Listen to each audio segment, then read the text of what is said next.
Hey, everybody, and welcome back to the Post-Military Podcast, where we share stories of veterans' transition out of the military and their advice to other service members based on their life experience. Whether you are still in service, a veteran, or just someone preparing to transition into a new chapter of your life, there is something here for you to learn. I've included timestamps in the description of the episode, so head down there to see if there are any topics that are of particular interest to you. Also, while you're poking around, subscribing to the channel or podcast on your favorite platform is always greatly appreciated. Anyway, thank you so much for being here today, and I hope you enjoy the episode. Solemnly swear Do solemnly swear that I will support and defend that I will support and defend the Constitution of the United States the Constitution of the United States. Let's get started. Let's do it. Hey, everybody.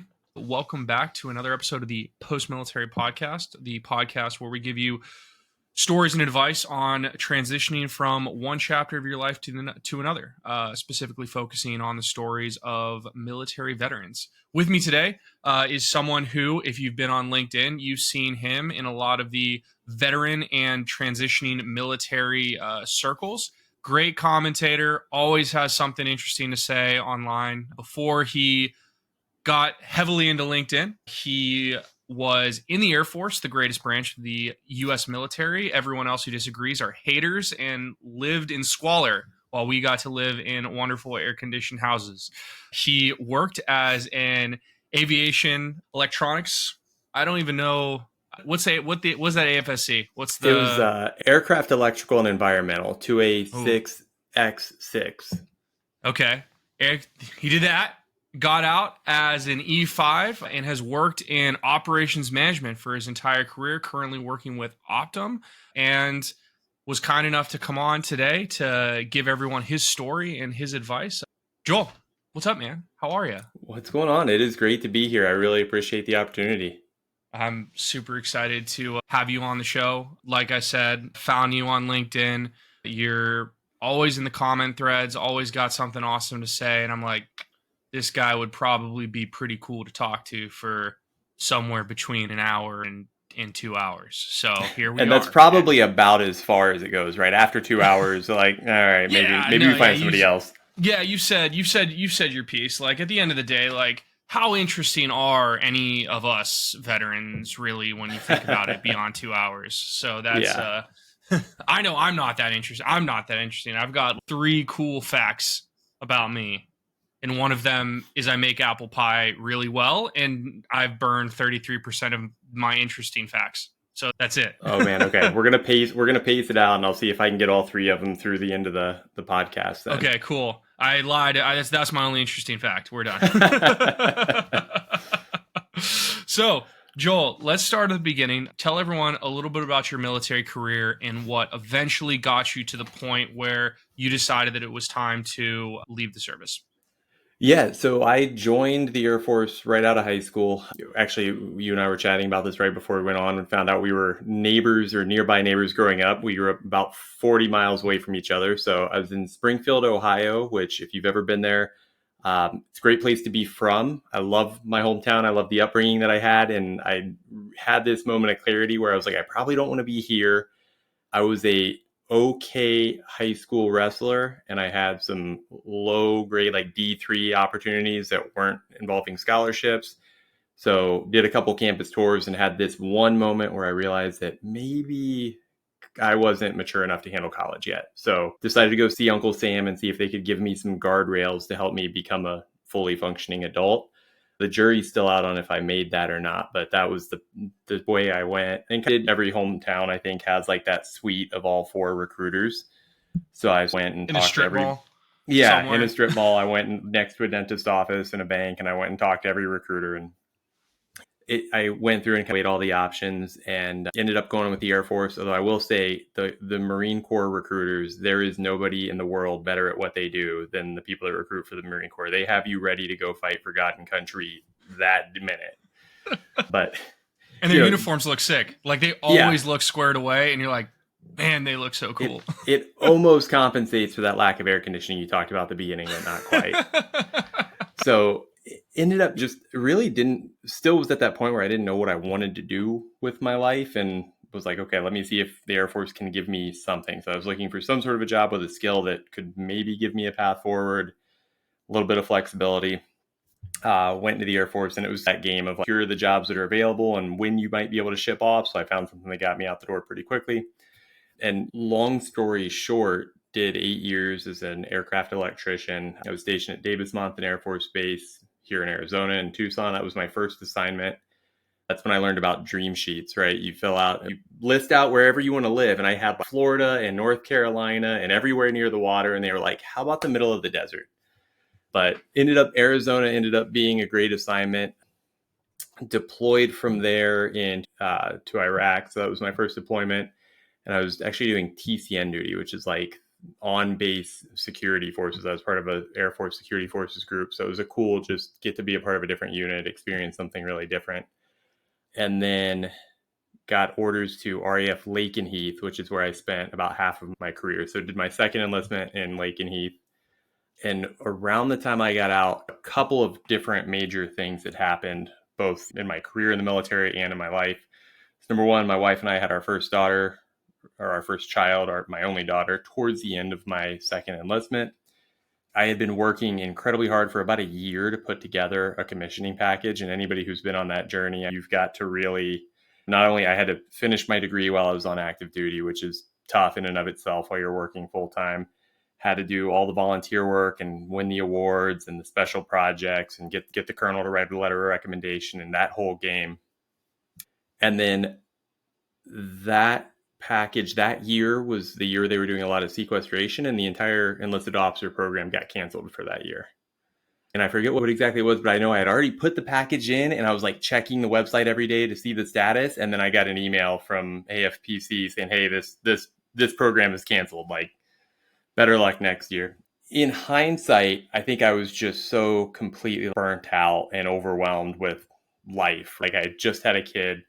My wife and I had moved. I was still pretty young from Arizona, had taken her from her whole family and life in the States. And we were trying to figure this whole new life out together. And you get this disruption to the military identity. And I just said, maybe it's time to try something different. And it, again, just like joining the military, I don't know if I put as much thought about the permanence of that decision the same way I did when I got out. And I don't know if that's good or bad, but this was like, hey, maybe we'll try something different. So decided to separate from there. That was in 2014. And so we moved from England. My first job, I guess I'll stop there. That was my first job getting out of the military. Was at that moment I decided to leave and shift out and find something new to do. Yeah. First, you really had a banger of a career in terms of location. So congrats. You really hit you really were batting 100 when you got out. So congrats. You left on a high point. That was a big piece of it too. It was like, I did 8 years. I got like all this amazing stuff. We got to go cool places. And I would have had to re-enlist to get over to my return assignment. Mm-hmm. And I was like, okay, this is it. Either we're doing 20 or we got to go. Yeah. Second, as someone who, I commissioned right out of college. I went to a military academy. I thought my application process was rather rigorous. And then I helped a staff sergeant put together his like O package, and oh my God, which never really made sense to me, because I'm like, I would want a prior E officer over some dipshit from college any day. So I feel like if I was the military and I was going to like open the floodgates on one commissioning source, that would be the one to do it.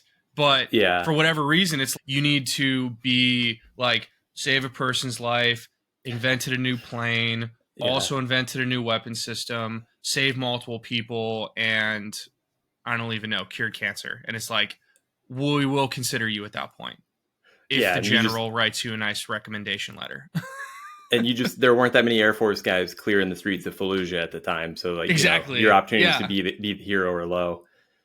Yeah, it was definitely, kudos. And I've got a couple of friends that were around that same time frame. They had, either they had put in the same application or they were like, I was giving them notes. Here's how I put mine together. So they were going to follow that plan. And a lot of them are commissioned now, and they've been in for years. So it's cool to see that, like, all right, people are still getting through that process, but Yeah, it's a ringer.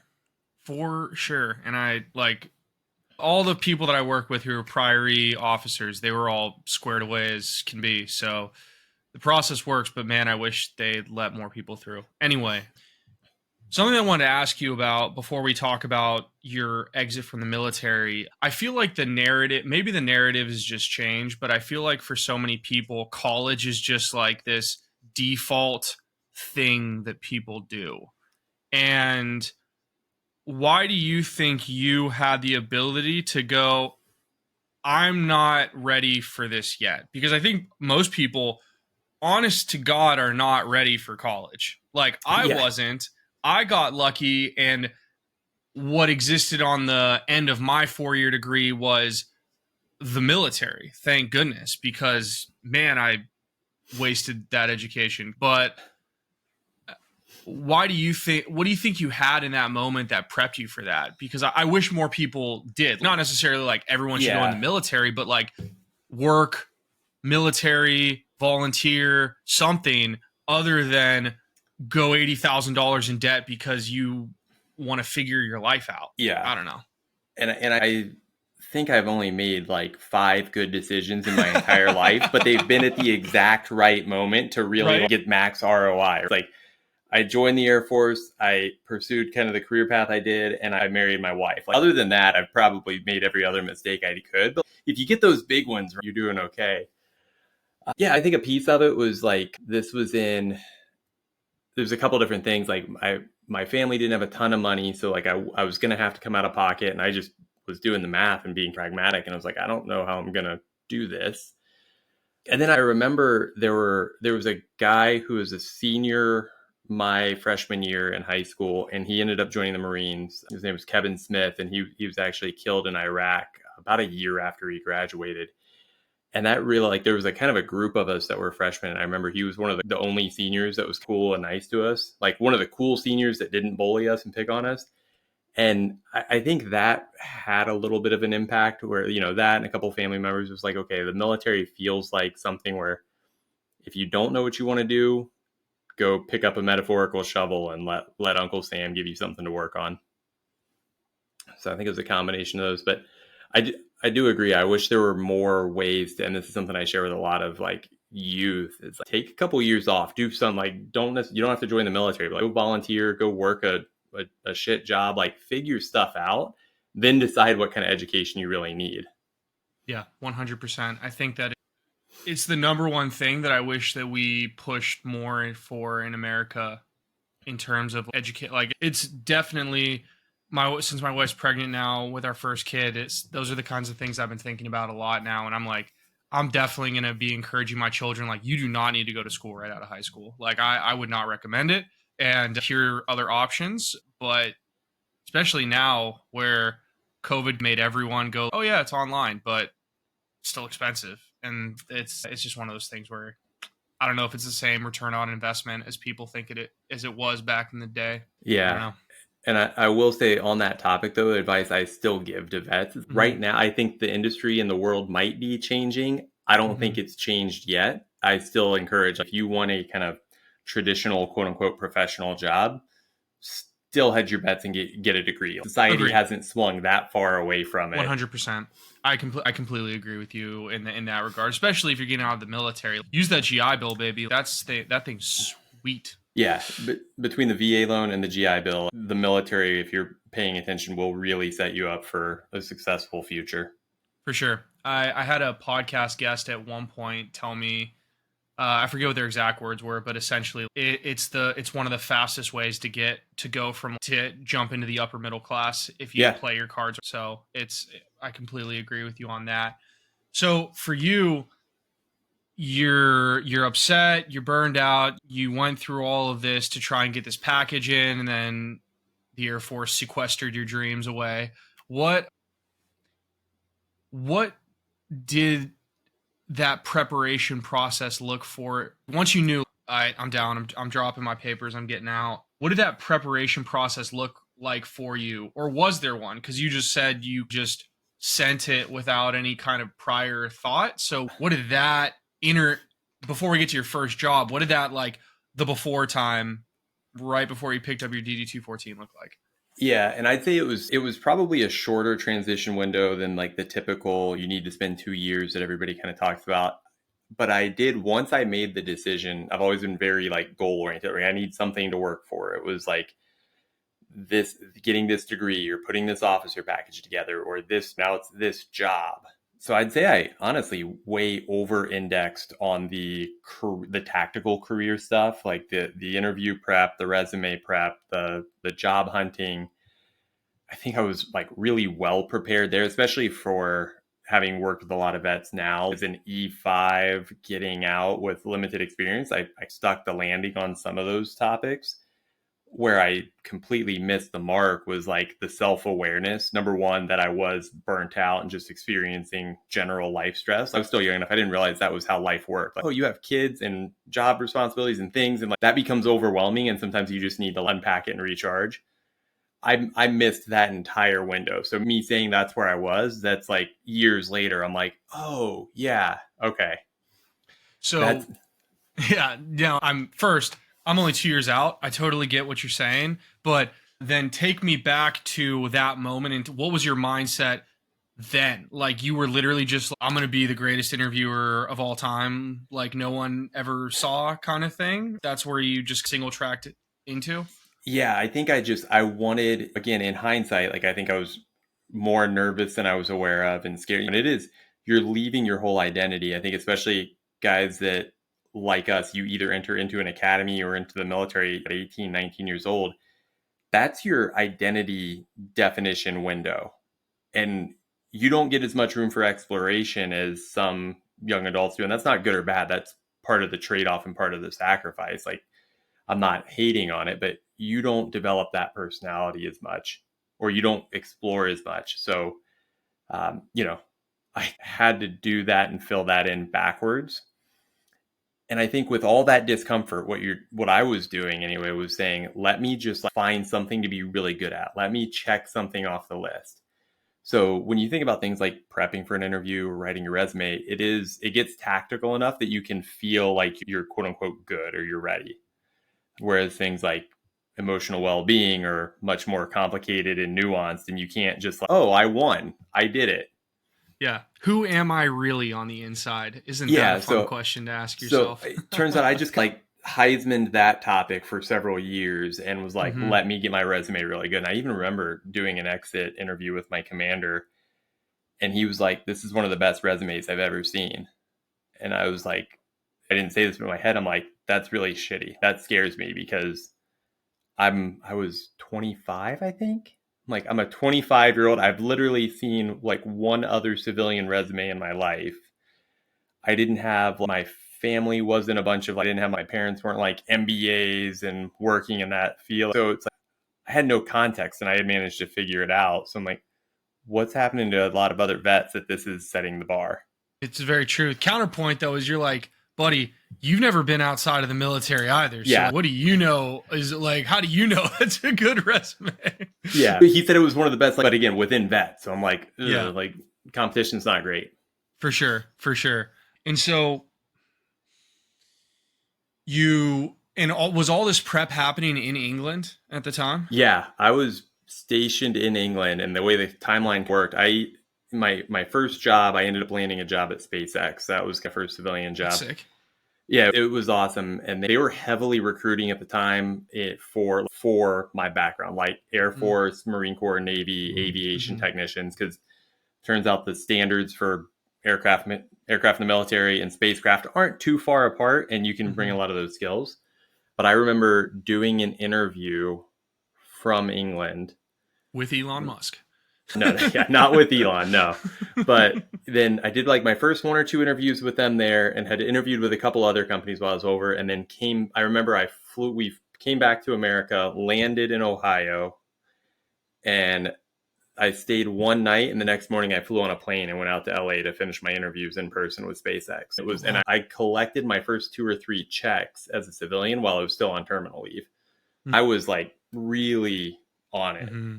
What was it like for you starting work on terminal leave? What was that like? in hindsight, it was terrible. So I thought that I was doing the right thing, getting my job, getting pay lined up, because that's what you think. You're like, oh, I got to keep a paycheck and I've got to get all this figured out. I don't remember if I just wasn't talking about it or asking my wife enough, or if I just wasn't listening. It's probably that I wasn't listening. But yeah, men in their 20s for sure. Like, I was an idiot.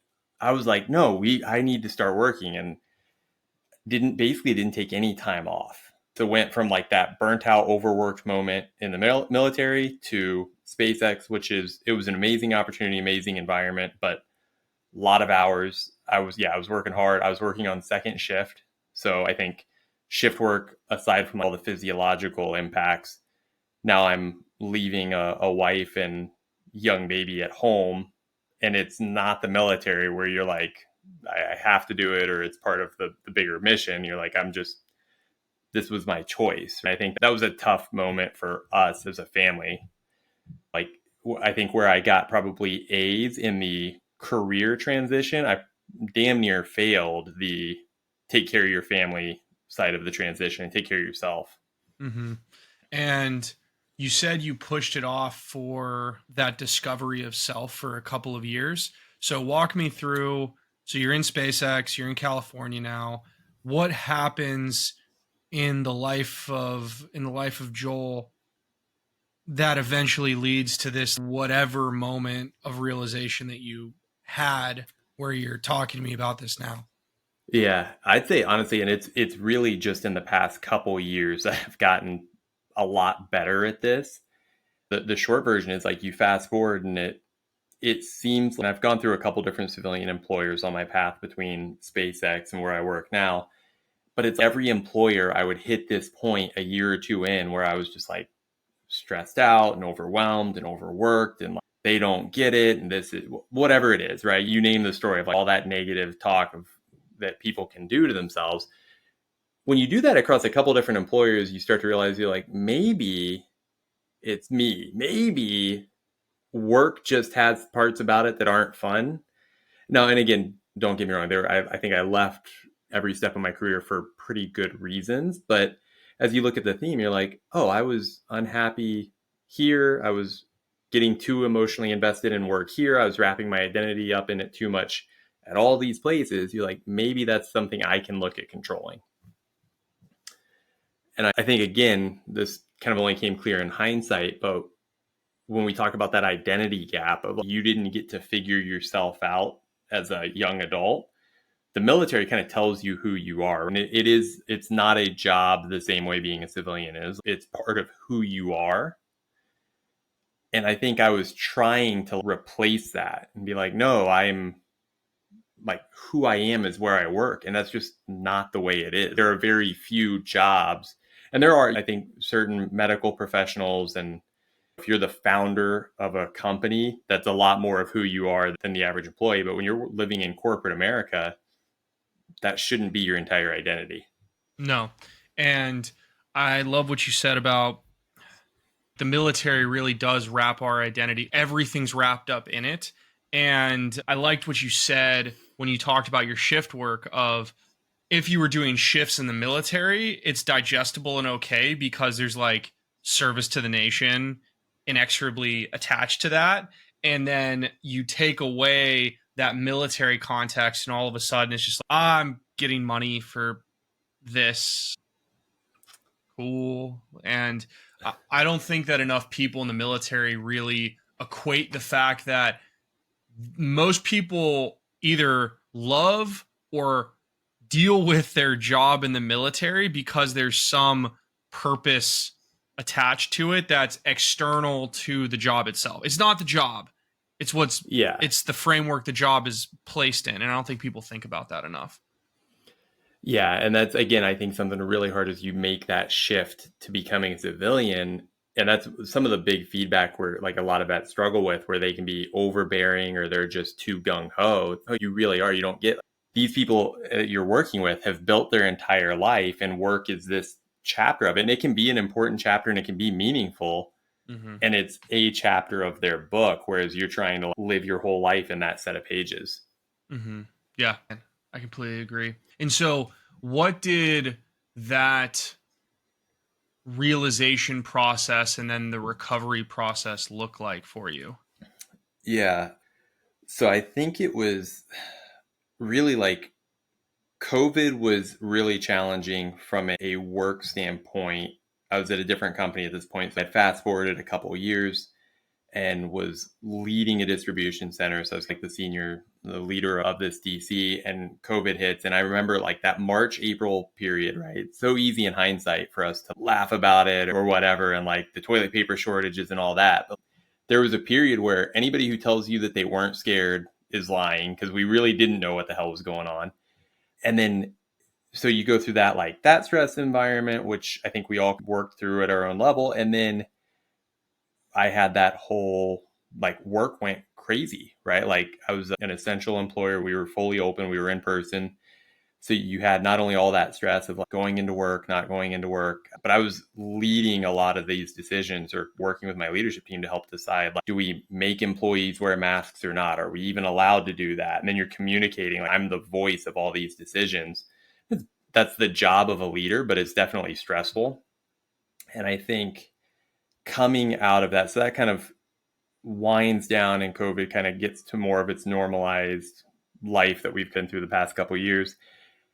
And as I ended up finding my current job, and we can talk about like that journey, but I took 2 weeks off. I had started to learn, right? I took a couple weeks off in between jobs. I started to hear that feedback and just did some time. At first, I was like, let me think about what I want to do to be successful in this new job. That was, again, I still had that mentality. And then I think just through the process of trying to be better at work, I started coming to the realization that like better people are better employees, better people are better leaders. So it's okay, how do I become a better person? And just slowly the exposure of all of the self-help and all the like those kinds of influencers helped me unwind. Okay, I just want to be a better person and not prioritize work being the entire center of it. And strangely enough, like that's when some of my best work performances started to happen.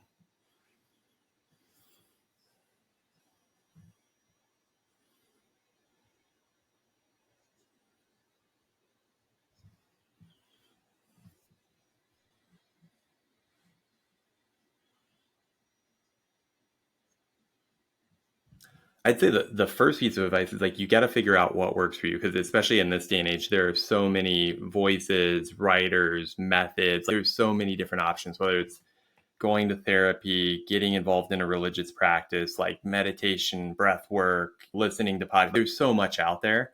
So really, you've got to find what works for you. And I would say like that trial and error is really important.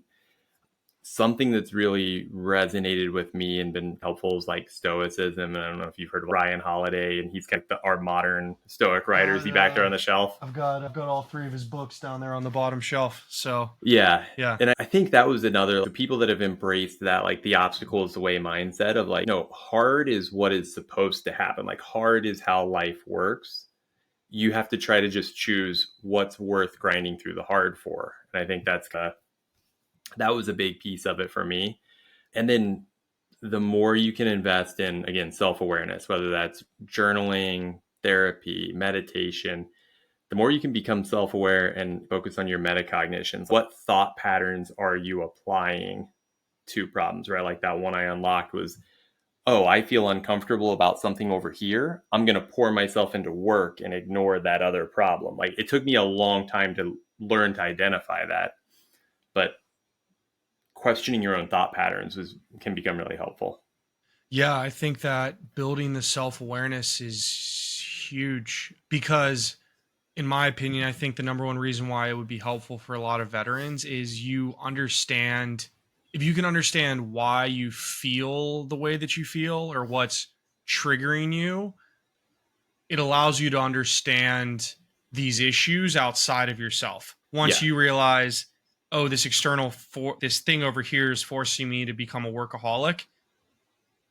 You're not a workaholic then. There's just factors that can influence you to become a workaholic. But if you don't have that self-awareness, then you go, I guess I'm just obsessed with work for the rest of my life. Or I guess I'm just sad now. Or I guess I'm just depressed now. And it's like, that's really terrible. That's bad. That's not like, if you're looking down if you're looking down the barrel of like depression for the rest of your life, or being sad for the rest of your life, or hating your job for the rest of your life, that takes you to dark places real fast. Because I don't want to live like that. But self-awareness allows you to realize that these are things that are triggered by things, and if you remove the trigger, then that thing goes away. And I think that's just something that's so powerful for people to grab onto if they can. Yeah. And I'll share, and this is probably controversial advice in our community, but I quit drinking about 2 years after I left the military full time. And I think that was honestly I said I've made a couple of good decisions. That was definitely one of them. And for me, I know there are people that do different levels of how do you quit and only drink beer or whatever. For me, it was just easier to abstain completely. So I haven't drank since 17.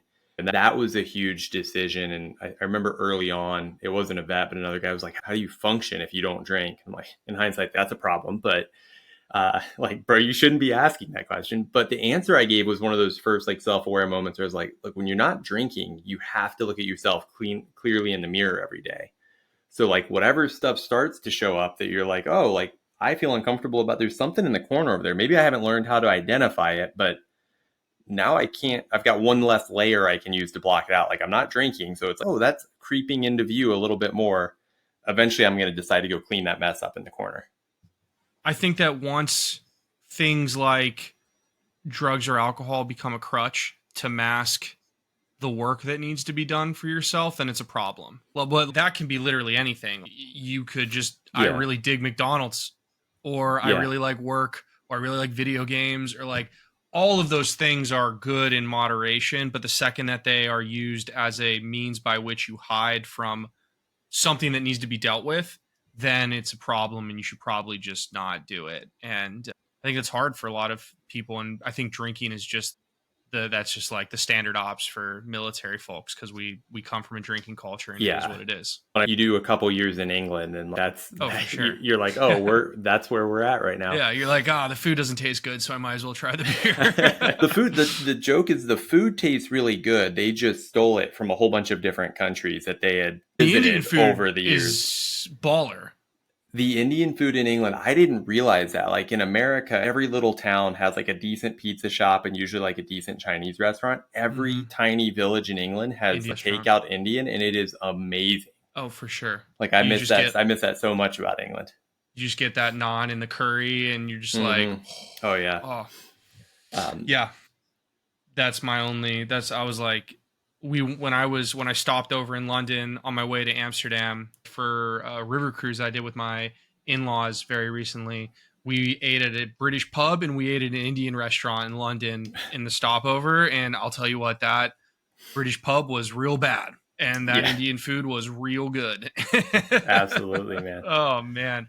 So talk me through getting your job currently. What you had mentioned that was like an event. So talk me through that to where you are right now. And this is one of those ones where, like you said at the beginning of the podcast, like I'm big on LinkedIn and I'm pretty active. That's only been about a year old. Like I've just started really investing energy into LinkedIn. Prior to that, because when you first get out, even in 2014, you go to TAPS and they're like, get on LinkedIn. Like that's the whole advice. It's like, get on LinkedIn. And I'm like, okay, I created a profile, and you get told to connect with people. So I'm like, okay, I think this story is how I think LinkedIn should work or can work in a really good way, and how vets don't anticipate this is how it's supposed to work. So one of my employers post-military was Target. So I'm working there. This was probably 2016, I think. And I was like our building's compliance captain, right? The fire extinguishers and emergency exits, and make sure that was one of my programs like we had in the Air Force. And a guy came to visit to do an audit of the building. And so my job was like, I was following him around and, hey, show me this safety binder and show me this and show me that. I'm doing the audit with him. And all I remember was like people in the military, like, oh, connect with people on LinkedIn. So I added this guy on LinkedIn. Never followed up, never, hey, great to connect. Like, didn't stay in touch with the guy at all, just added him as a connection. Fast forward like 5 years, he's now working at Optum where I work, and posts a job and is like, I forget exactly what it was, but it was like, I couldn't have written a better job description for myself. So I reached out. I was like, hey, I don't know if you remember me, but I think I'm the guy for this job. I gave him a quick pitch on where my skills were. I already applied. I applied, then told him I reached out, and went through the process, did the interviews, and the rest is history. A couple other weird things there, though, and it's like all the lessons about military transition came in this one story. The leader 2 levels up from the hiring manager, or a level up from the hiring manager, the final interview I had to do, used to work with my old boss's boss at Target. And they knew each other and were like really good friends. So it's reinforced that, like, don't burn bridges, because 100%, if I would have screwed around or been a bad employee or left on bad terms with that guy, I would have completely torpedoed what ended up being like a dream job for me. Oh, that's awesome. And so you talk about what LinkedIn should be for veterans. What is your like quick advice to people on what LinkedIn, paint a better picture for people out there of what you think LinkedIn should be for veterans and what it shouldn't be for veterans? I think it's one really important thing to understand is, you don't have to be a genius on this, but understand how algorithms work and how like social media feeds are tailored nowadays. If you're a military veteran who's mostly connected with military veterans and recruiters of military veterans and military influencers, your feed is going to be all military posts. It's going to look completely different from what I'll call civilian LinkedIn. There's only one LinkedIn, but you're going to get this exposure and see LinkedIn in a way that civilians don't see. And I know this now because I didn't connect with a ton of military folks when I got out. I wasn't in the military LinkedIn space. So my feed today looks entirely different than it did when I was like using LinkedIn to find a job. So I think the advice I try to give to transitioning vets is, like, they look at even stuff that like I post or that other people on LinkedIn are posting. I've been out of the military for 10 years. So I'm posting advice from a real position of like experience. But then I see veterans posting veteran transition advice, and you look at their profile and they're in the process of getting out. And it's like, you got to be careful. That's not what you're supposed to be doing. You're not supposed to be a content creator, in my opinion anyway, in your first couple of months getting out of the military. Your job is to be connecting and finding actual people to have actual conversations with. And I see people use that to varying levels of experience. And you don't have to, like the guy that ended up bringing me into Optum and this amazing job that I have now, didn't hire me because I made really cool, thought-provoking posts on LinkedIn. Like, he hired me because I had a very particular set of skills that aligned really well with what he needed. Yeah. Just like Liam Neeson. I was going to say, I realized that sounded a little Liam Neeson. No, I think that I completely agree. I think that what you just referenced, and I think that I am at least partially guilty of what I'm about to say, is in the military, we just want to know what to do next. We don't operate well with the world's your oyster and you have 360 degrees to maneuver in and it's all your choice and there really are no guardrails. Good fucking luck. So you get on LinkedIn and you just see what the trends are. And I think for me, when I got on LinkedIn as the pandemic was pulling down, like my 2 big takeaways were, okay, if I get a good job that pays well, because I was in cyber, everyone's like, get that bag thrown at you when you get out and get my VA stuff squared away, I'll be good. And then I stay on LinkedIn a little bit longer and I'm like, all these people are talking about transition stuff. I know what the deal is because I am doing it. And so that's what people do. So that's what I'm going to do. And I think that a lot of people who post I think it's a function of wanting to matter and a function of you don't know what else to do. That's the one thing you can do in this world where nothing makes sense. I think might be a way to think. I'm not saying people should do it. I just think that might be a reason why people do it. No, and I totally agree with that. Like, most veterans don't deal well, especially like over time. If you did have a lot of that entrepreneurial spirit and let me get creative, like that eventually gets beaten out of you. And you're like, no, you fall between the lines. So then when you're getting out, you're like, hey, where are the lines at? And they're like, oh, there are no lines. So yeah, that can be really uncomfortable. Another thing for people to realize too, most of what on like the daily posters on LinkedIn, like everybody wants something from you. A lot of these folks, like it's their business, it's their brand. And I'm not knocking by any means. Like a lot of these VSOs are doing amazing work and incredible work, but it's their full-time job, right? They are on LinkedIn because they're trying to place veterans in jobs, right? Again, good work, but that's what they're getting paid when you get hired. Like, I don't get paid to post stuff on LinkedIn. I get no financial benefit from it. So if it comes down to making a LinkedIn post or accomplishing the important work at my real job that pays the bills or playing soccer in the backyard with my kids, like LinkedIn's going to fall off the table. But, Yeah. No, I completely agree with you. And people don't have that context when they decide to do that stuff or whatever. And it is funny though, because I also think that then the trap that a lot of people fall into is then they go, and this isn't just a LinkedIn thing, this is a job thing. And I'm curious how this worked for you when you got into SpaceX. You can't stop in the military. No fail mindset. The job continues until they PCS you to the next job. You go until the bell rings, not when you decide to leave. So then we get stuck in the military after the military because it's up to you now to be like, I'm done. I don't want to do this anymore. And so what was that like for you leaving SpaceX? Yeah, I actually, my first boss ever as a civilian was another Air Force vet. So it turned out to be great. We're still really good friends. He's just an awesome guy, awesome mentor. But he left SpaceX a couple months before I did. And I remember like he pulled me and like another guy that was on the team, like we both reported to him and told us, hey, I'm gonna be leaving the company.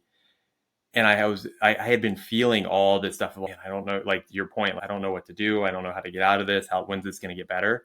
And he's like, yeah, I put in my 2 weeks. I'm going to go move and change things up and I'm going to get a different job. And I was like, oh, if I don't like what I'm doing, I'm just allowed to do something different. Like I can go find, that was a really, like in hindsight, just a pivotal moment where you're like, I get to choose. Like I could technically do that at any time. So that was a big moment. I probably leaned too much into that freedom because I left my first civilian job. I left SpaceX without another job lined up. Didn't realize that was pretty risky, but I think it also speaks to like where I just was mentally and just like I needed to take a break. But yeah, then I think the other thing that has helped through that was I've always been really clear on what skills. I joke the Liam Neeson very particular set of skills. I was always really clear at what I was good at and what I wanted to do.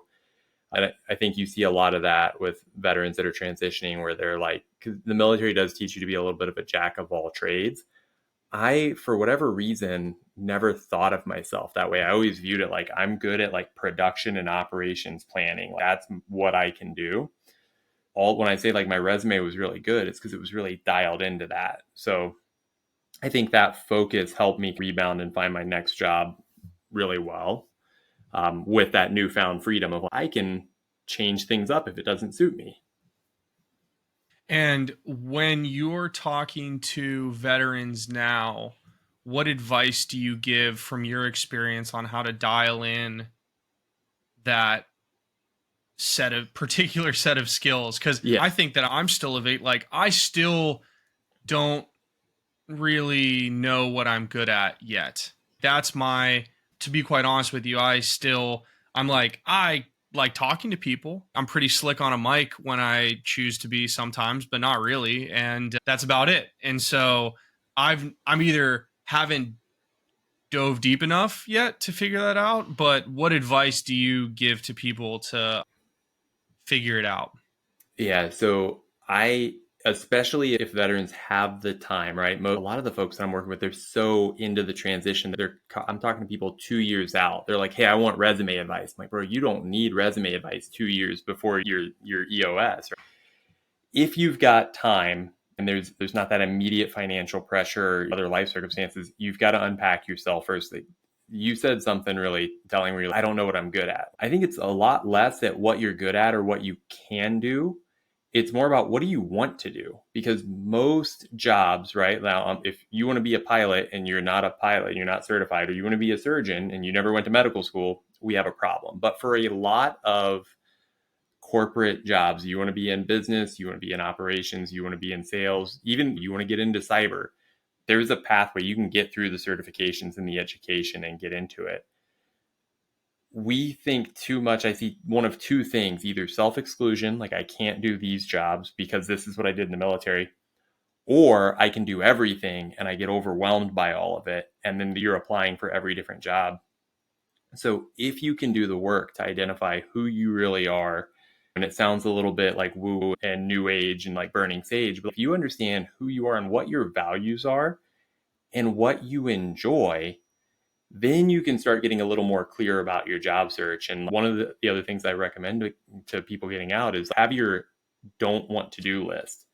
Here are the things like unless it is between my family and starving, like I will not work night shift again. Like I can't do it. I did too many years. Like I'll never do that again.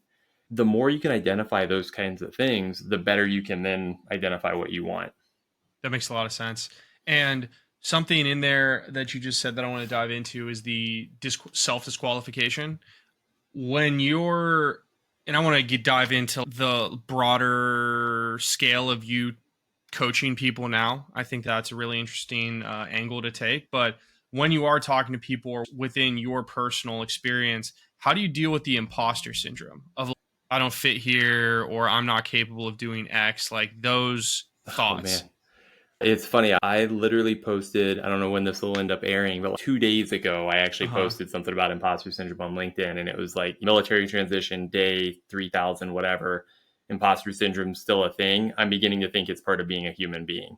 And I think that, again, I had this moment of realization where, I got out of the military and I wanted to be, I didn't know exactly how to describe it, but I wanted to be like an executive or a leader within business, right? I wanted to be one of the movers and shakers and all that. Number one, as you get back there, you realize that it's not as glamorous as you thought it would be. I love what I do, but it's different than you think it is from the outside looking in. But I remember I first became a director and it was like, I made it, right? I got the title and I'm everything I wanted to be. And I was so excited. And then as you start working with other people, you realize that like everybody's still human. Like they're not like, I work with some incredibly brilliant people. All humans are prone to mistakes and biases and gaps in their logic. And like people are human. That was really empowering. And I wish I could go back in time and show Joel 10 years ago, hey, you're still a human with this title that you think is more important or fancier. Right. So that's, as far as I can tell, imposter syndrome just exists for everybody. And the quicker you can just acknowledge it again as a part of your human experience, right? Just like anger, just like fear, just like envy, all of these things are just, they are. You don't have to attach meaning to it. You can just notice like, oh, I'm going on a podcast. Do I really belong on a podcast? You can just say like, oh, that's how you feel. I don't need to address that right now. Like that can just sit there. That's just a thing. It's funny how imposter syndrome affects people in different ways. Like I got over the whole like fear of public speaking thing a long time ago when I was in the military because I was a teacher, and eventually you're just like, this is going to sound way more narcissistic than I want it to be, but I basically convince myself that whatever comes out of my mouth, people need to hear it. And it's just, that's where it's at this point. And so when people are like, I don't know if I should speak publicly, I'm like, why not? You might have a really interesting take that no one's ever said before. But for a lot of people, that's tough. And yeah, I don't know. Two other things on that confidence, imposter syndrome thing. Number one, find people that'll cheer for you or root for you. Again, I said I made a couple good decisions, one of which was marrying my wife. That was something like multiple times I remember looking at jobs online and I'm like, oh, this would be great, but I don't know if I could do it. And I think that even happened like with this job where I came into Optum. I was like, God, I don't have this and I've never done that. And like, I don't know if I have enough time in this. And she was like, are you kidding me? She's like, do you understand how good you are? And like that, sometimes that's just like your husband or your wife or whoever, like that person, like pumping you up, but like just somebody to be like, dude, push the button, go for it. Oh yeah. Okay. And then the other thing, there's a ton of physiological stuff that you can learn when it comes to public speaking, dealing with emotions, whatever it is, your brain produces, it only has a couple chemicals, right? Whether you're doing a public speaking engagement or you are about to get in a car accident or you're in like war, your brain has the same option of chemicals to produce. So a lot of times, like, it's more just learning how to handle those responses. So there's plenty of cool stuff out there about doing the Superman pose before you go into an interview. And I've done all that and I really love it. My favorite one is to listen to stand-up comedy before every interview. 100% of the time I listen to stand-up comedy before I do interviews. So you go in loose and conversational. Who do you listen to? Oh man, I listened to Joe Rogan has like I think it's like a 2014 one. And Is I it the I one? always Is that the worry. one where he talks about Brock Lesnar? Is that one? It Or wasn't, is I it- don't know if it was that one. The one that I always like was like the tiger getting out of the box in the zoo, like that. I don't know Yeah, why, yeah, but yeah. that's just like my go-to. There's like that one and one about Bigfoot. The Bigfoot one's hilarious. Yeah. Oh man, Yeah. he's got some good old stuff. I Yep. love him, Shane Gillis, and Dave Chappelle. Those are my big three that I Yeah. love going to. I like- And Louis C.K. I love Honestly, Mitch. I'm a really big stand-up fan. I love Mitch Hedberg too, his old stuff, Oh, but that's Mitch not is like funny.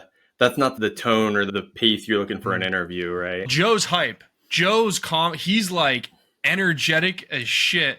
So That's what I'm saying. So definitely you want to be bringing in that, like, hey, like, I'm excited to be here. You're excited to be here. Let's interview. We're Like, excited that's to what be you want to here, be yeah. showing up with. Yeah. Yeah, no, for sure. That's cool. I like that you started talking. I like that you're focusing on like the brain chemicals. That's some very like Andrew Huberman-y things to talk about. But it's very true. When you really boiled it down to its most simplest form, that is what it is. And something else that you said that I want to tie into that observation is we're all feeling the same stuff, but no one takes the time to go, I might be nervous to be on this podcast, which means you might be nervous to be on this podcast. So we're both nervous to be on it. It's just me. I feel this way, or I'm nervous, or I like, especially I think in our veteran transition space, a lot of people get out and they're like, this is how I feel. And it's like, buddy, this is how we all feel. Yeah. Like we've all been there in some way, shape, or form. So it's okay. But I don't know. I don't know why we can't think in terms of the collective versus the singular. And that's why I think like the stuff like what you're doing with this podcast is just so powerful because it helps to level that playing field a little bit where you get exposure to more and more people and you realize, okay, this person with this title at this company, whatever it is that you thought was so different or unapproachable, oh, they went through a lot of the same stuff. It is normal and there is a sense of community. And that's why when we say building, like networking, again, like LinkedIn sometimes makes that feel a little yucky and transactional. And don't get me wrong, there are times where it's like, hey, I'm a veteran. Here's what I'm looking for. Can you help me? And I will do what I can to help veterans. But at the end, like the more important thing is, like, are you just finding a sense of belonging and finding a sense of something? Again, one of the big things that we identified with was like big Air Force or big Army or the Marine Corps just had their birthday and they won't shut up about it. Like they really like you're into what you're into. That community still exists. That's called all of the veterans in the United States. It's like a bigger brotherhood than you had while you were in.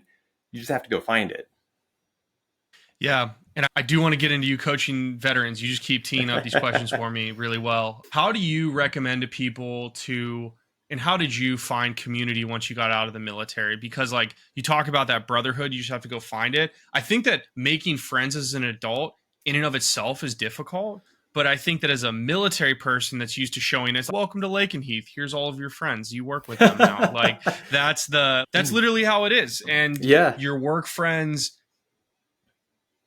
it really blew my mind when I made the realization that, especially because I work remotely, like the people I work with are not going to be my buds. Like I'm not going to be tight with them, and that's okay. I got to go find people to hang out with elsewhere.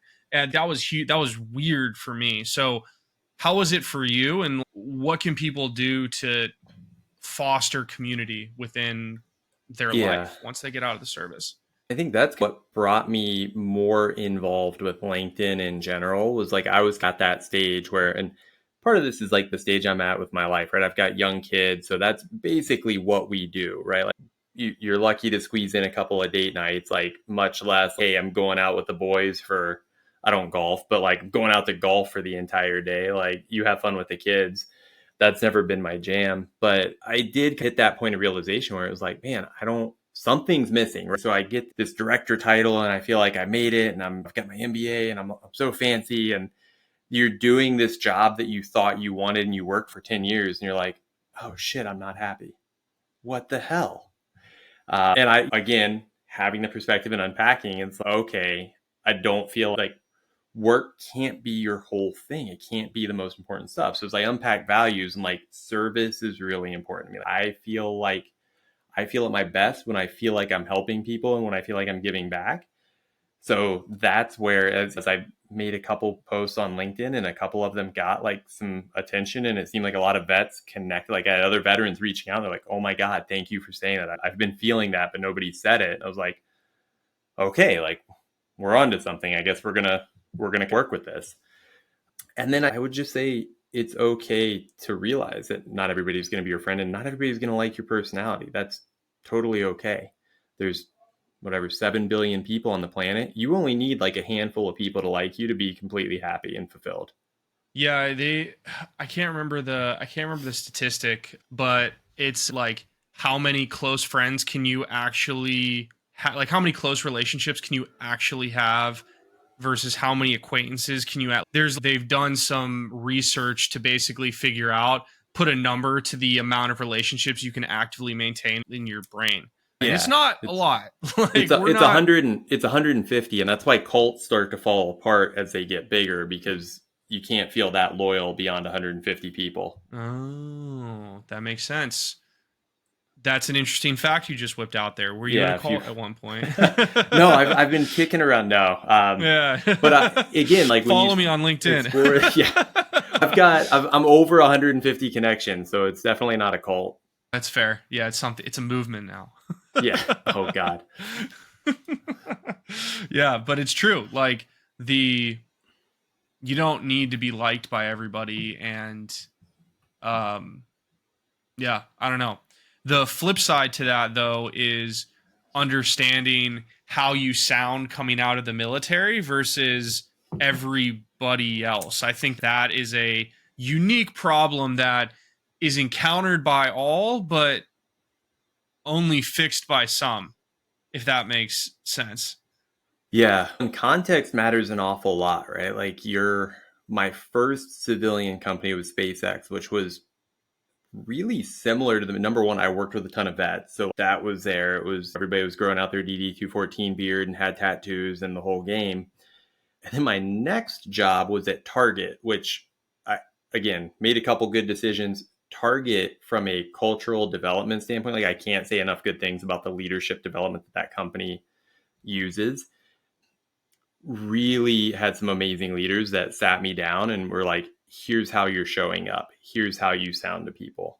And we're like willing and had the courage to have those tough conversations to help share it within reason, appropriate, and like how much military you carry around with you varies from company to company. I would imagine if you worked at Lockheed or something like that, where it's a lot of vets, it maybe skews a little more in that like military sense of humor. Vets are not hugely represented, not in a bad way, but they're just not like 50% of the workforce at my current company. So I've had to learn to not make some of the jokes that not throw maybe I would have made at them. Oh, you're definitely not using the launch truck jokes at work. That's for sure. Oh man, it's so true. Whenever I am in like a Slack channel with just vets, it's a very different mode of like modus operandus than if I'm talking on Slack to not vets, for sure. But it's also something that I think everyone should be aware of. Hey, listen. And this doesn't just go with like jokes. It's like how you write your resume, how you talk about yourself, how you just operate at all. It's like most people you interact with in the world have no idea what the military is. We're such a small group of people in reality, even though you feel like it's your entire world. So like, why wouldn't everybody know about the military? But it's like people don't understand. Like you're like, hi, I'm Joel. We're used to work in the Air Force. And they're like, oh, cool. What plane did you fly? And you're like, I literally had that meeting with somebody today. I was like doing a meet and greet and introducing, and they were like, "Oh, so were you a pilot?" It's like, no, but it's cool that you think that I'm cool like yeah. that. You're like, yes, I flew F-16s. I was in Yeah. Top Gun. But yeah, I just think that building that self-awareness and that empathy is incredibly important. And so for you, now we're going to dive into the coaching thing. When did you start helping other veterans? Like, when did that start in your journey, and what has that been like for you? Yeah, it just happened by accident, right? I've helped a few folks here and there, like a family friend or whoever. It's like, hey, Joel used to be in the Air Force, and you look at so and so's resume. But then when I got to Optum or United Health Group, I connected with a guy named Kevin Traw, who's a former maintenance commander. So he's just an awesome guy, tremendous mentor, and one of the forces behind like our veteran ecosystem at UHG. Got connected with him. We worked close to each other. We were like a linked department. So we had some business case to work together. And then was just a mentor and helped me onboard. And then was like, hey, here's the stuff that I'm doing to bring on, like SkillBridge was our big focus at the time. Here's what we're working on to try to bring on more SkillBridge candidates. And I'm working with our military hiring team. And here's how we're doing it. So I got involved with him. And then he would be posting like publicity stuff on LinkedIn, like, hey, we've hired a new SkillBridge fellow and that kind of stuff. And then connected with Candy Tillman and 50 Strong, who's one of our military hiring partners at UHG. And that kind of, if anybody's connected with Candy on LinkedIn, you understand like that just opened up the entire floodgate for like military LinkedIn. And from there, it was just slowly, I think I made this post of why does everybody want to be a project manager? And it went completely crazy relative to what I had ever seen on LinkedIn. And that was the first time I was like, oh, some people are like, want to hear what I'm saying or this makes sense to them. So I just started like playing around with it. And from there started doing just coaching calls like through Veterati is one of the big platforms. And then just as people are reaching out, started feeling that sense of service where it's like, oh, this really does feel like it's making an impact and really helping people. So I've just been trying to find ways to continue to lean into it. That's awesome. And what would you say you've learned the most from that entire process? Oh man, a ton. I think probably the biggest piece though is like teaching really is the best way to learn something. So even if I thought my resume was good, I didn't understand what necessarily was good about it until I had to explain it to somebody else, or until I was like highlighting an error with somebody else and saying, no, look what I did here. It helps you to really clarify and crystallize your ability to explain things. So if you can find any way to teach something, even if it's not a skill that you necessarily need to develop, like the act of teaching and training can be incredibly helpful. And like I said, working on those thought patterns. Yeah, no, I completely agree. And it definitely, if you have to go sell your ideas to people, for lack of a better term, you get really good at that's when it starts clicking for you because you go, oh, yeah, let me tell you about this. And then in your head, once you say it enough times, you're like, yep, that's a thing. And then it like just ingrains itself in your thought process, which I think is awesome. Now, tying into your coaching and also going back to your original transition, if you could go back when you're talking to people now, if you could talk to yourself, what would you have told yourself to do differently in your transition around the identity piece? I think the biggest examples I share is understand your personality and understand your values. And at first, everybody wants to think that like their values are whatever the military value, like courage and leadership. Like, no, like leadership is actually not a value for me. It's something I do in my day job, and it's something it's a skill I need to use, but it's not the most important thing to me. Like having the courage to go through and do that. So there's one called like the VIA Character Institute that has a bunch of different characters. Travis Manion Foundation uses that same kind of template of a value exercise. You could always do Myers-Briggs, right? Which is like the 16 personalities. Investing in that work and really getting curious about like, how am I wired is so powerful. And I really wish I would have gone through more of that 10 years ago. And then the other thing is like, take your damn terminal leave. Take your terminal leave. Take the R&R. Take a breather. Recover. You've earned it. It's okay. Like, you deserve to rest.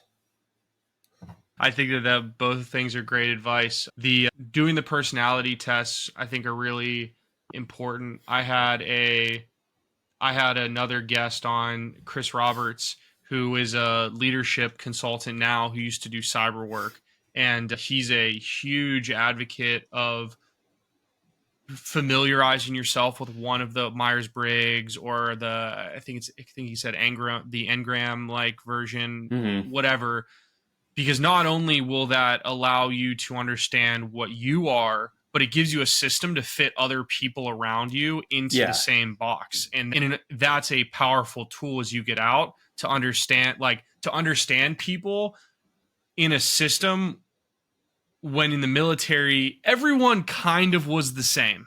Like, we weren't, but we were. And so I think that's an extension of the benefits of familiarizing yourself with one of those systems, for sure. Yeah, and it's so people want to do that. They want to understand who you are, and they would love if you just give them the cheat code. And they want to give you the cheat code. It's funny. I had a new team that I just added onto in work, and so I had to do like my about me slide. Right, it's my first call with this new team. I'm like, hey, I'm the new leader, and I put pictures of me and my family and all this stuff, and then I put personality type INTJ.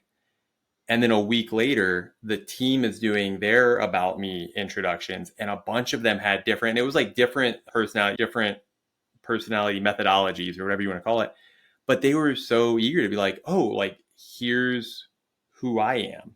It's comforting that you can be like, oh, here's like a little trading card of Joel as a person, and now you know a little bit of the rules on how to navigate who I am. Yeah, it's powerful. And I think that what is INTJ? What's that one? What's that one it's called? Introverted, intuition, thinking, judging. That's Myers-Briggs. Yeah. I can't remember what mine is. I think it's like ENJ something. Yeah, it's the egotistical part of me is, oh, that was, because they they're like, here's common people, and it's like Sherlock Holmes, I think, was an INTJ as like a fictional person. You're like, oh, Sherlock Holmes was actually a dick, so watch out for that. Like, know that there's a counterbalance to that. Yep, I am an ENFJ. That's what it is. Oh, nice. So, yeah, the one that's super out there with their feelings and such. Yeah. Anyway, that's awesome. I think that I like the idea of using that as like your intro card. That's cool. I've never thought about doing that. I think I'm going to start doing that when I meet new people in like work. Just be like, hey, here you go. Have fun with that. The last thing that I want to ask you is, you've given everyone a lot of advice.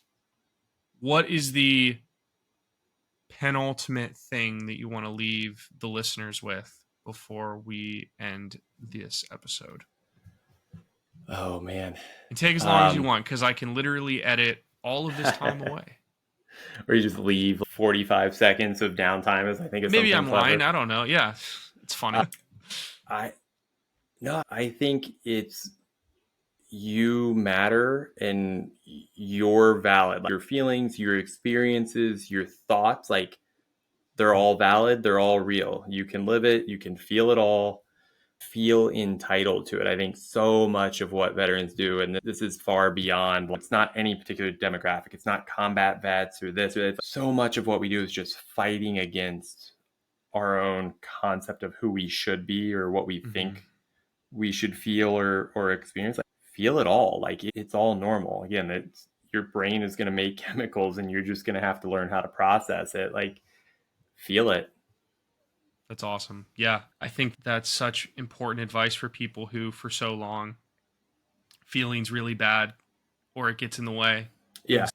It will really get in the way now if you don't deal with it. So deal with it, I think, is the real lesson there. But Joel, man, it was so great to have you come on to listen to your story. First time I've heard it, and it's powerful and it's really cool. And I'm really grateful that you took the time to come on to give everybody an hour and 15 minutes of your life to give advice and your story. So thank you so much for coming on. Awesome. I really appreciate the opportunity. Grateful to help as many people as I can. So hopefully this is mattered to at least one person. So I hope appreciate it. so.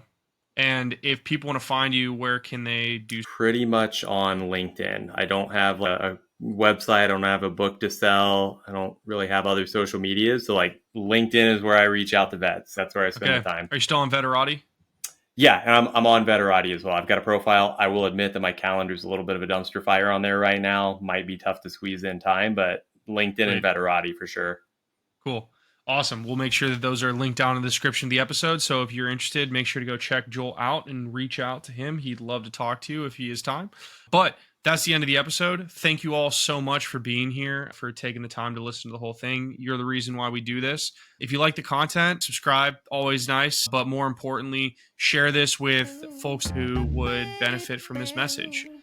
That's it. And we will catch you on the next episode of the Post Military Podcast. Peace.